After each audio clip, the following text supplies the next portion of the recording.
Hey there, Marvel fans, and welcome to our channel.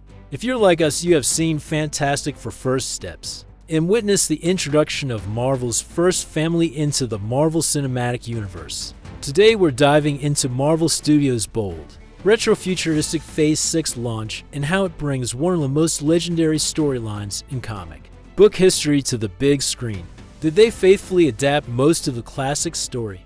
Or did they opt to do a completely different take? And what about the heroes and villains themselves? Strap in, because we are talking cosmic stakes in this one. When Marvel first introduced the Fantastic Four in 1961, they were called Marvel's first family, a team that laid the foundation for everything the Marvel Universe would become.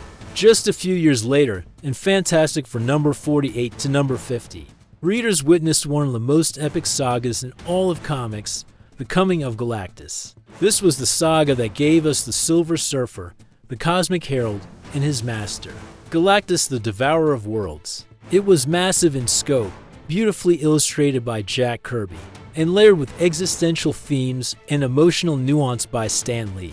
First Steps doesn't just nod at that, it's built around it. The film skips the usual origin tropes, launching straight into the action with a retro-futuristic twist. Set in a 1960s-inspired alternate universe, Earth 828, the first family are already veteran astronauts and cosmic-powered superheroes that are adored and beloved by all of Earth's citizens. There's more Fantastic, played by Pedro Pascal, who has always been defined as the ultimate intellect in the comics, as a brilliant, almost coldly logical scientist, often so absorbed in solving cosmic puzzles that he comes off as detached from the people around him, even his own family.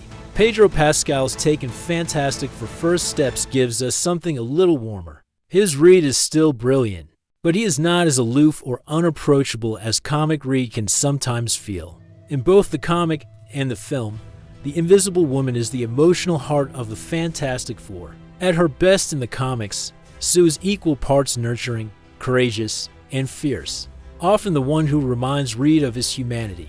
Vanessa Kirby's take in First Steps builds on a more empowered version of Sue Storm.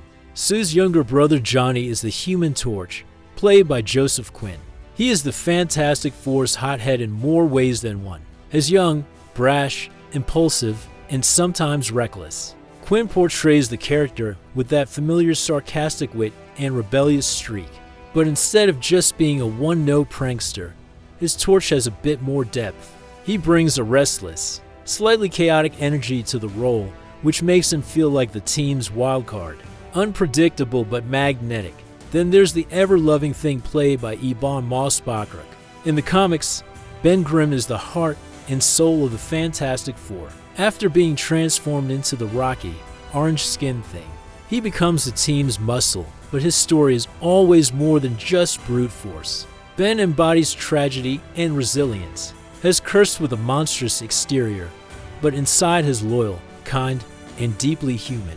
Eben's portrayal in the film grounds Ben with working-class grit and raw vulnerability, yet his inner sadness still shines through. Now let's talk villains. Even though in the comics, Galactus is not really a villain, but a looming colossal cosmic force of nature that is burdened with a vexing hunger that prompts him to feed on planets. The film version, played by Ralph Ineson, delivers both his size and motivations with scale and awe. It was impossible to take your eyes off of his Caillou-level presence in each scene he was in. Most comic book readers are more familiar with Norrin Radd being the Silver Surfer, tragic and cosmic-powered herald of Galactus. But Julia Garner portrays Shia LaBeouf, who is the Silver Surfer in First Steps. Comic Silver Surfer is the cosmic philosopher poet.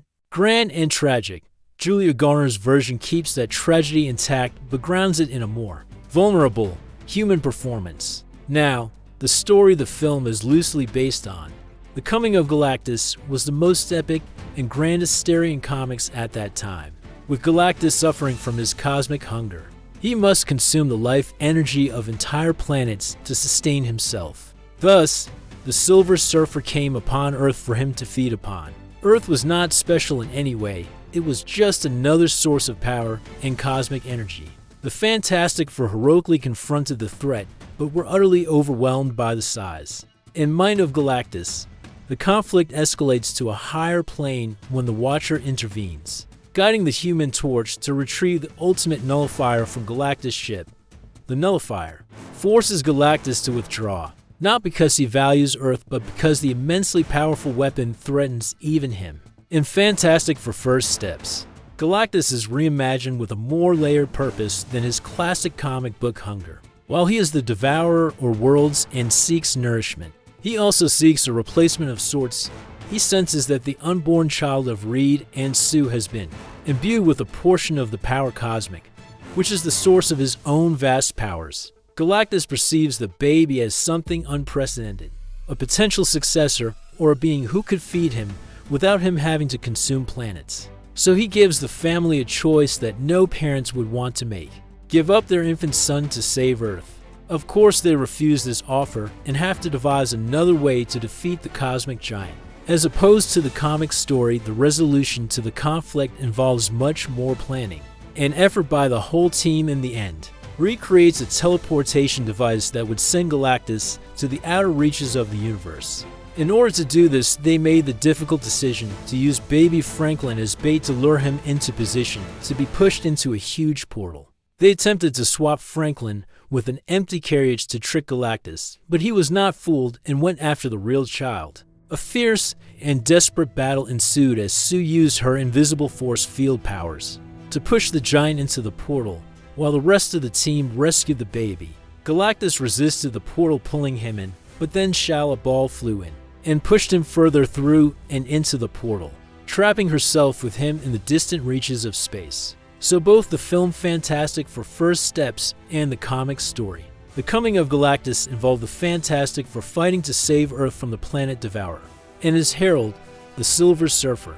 However, the film alters many details, including Galactus' motivation, the identity of the Silver Surfer, the role of the Watcher, and the means of Galactus' defeat. It layers additional emotional stakes, but the overarching structure mirrors the classic story. Galactus comes to consume Earth, the Fantastic for resist, the Silver Surfer turns on him, and humanity survives by the thinnest threads. Well, that will do it for this video. Did you enjoy Fantastic for First Steps? Did the film do justice to the famous epic story in the comics? Or were you not at all impressed with this adaptation of the story, or this latest iteration of the Fantastic Four on the big screen?